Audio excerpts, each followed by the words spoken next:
legal fight with Apple. From The Verge. Read the emails between Epic and Apple that led to Fortnite's App Store ban. By Nick Statt. A behind-the-scenes look at how the Fortnite legal battle took shape.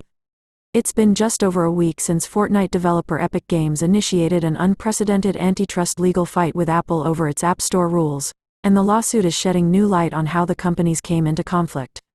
Today, Apple entered into evidence a series of emails from Epic CEO Tim Sweeney, in which he asked top Apple executives to exempt Fortnite from its standard 30% cut and to allow Epic to offer its own mobile app store.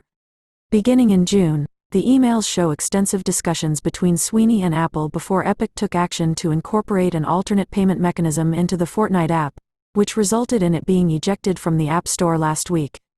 The emails show Sweeney lobbying Apple for the power to include this option months in advance, and also requesting Apple extend this courtesy to all iOS developers. Sweeney was effectively asking if Apple would restructure the App Store and iOS as we know it, likely suspecting Apple would not entertain the request in the slightest. If Epic were allowed to provide these options to iOS device users, consumers would have an opportunity to pay less for digital products and developers would earn more from their sales, Sweeney wrote in June. We hope that Apple will also make these options equally available to all iOS developers in order to make software sales and distribution on the iOS platform as open and competitive as it is on personal computers. What follows is a staggering series of escalations between Sweeney and Apple's executive and legal teams.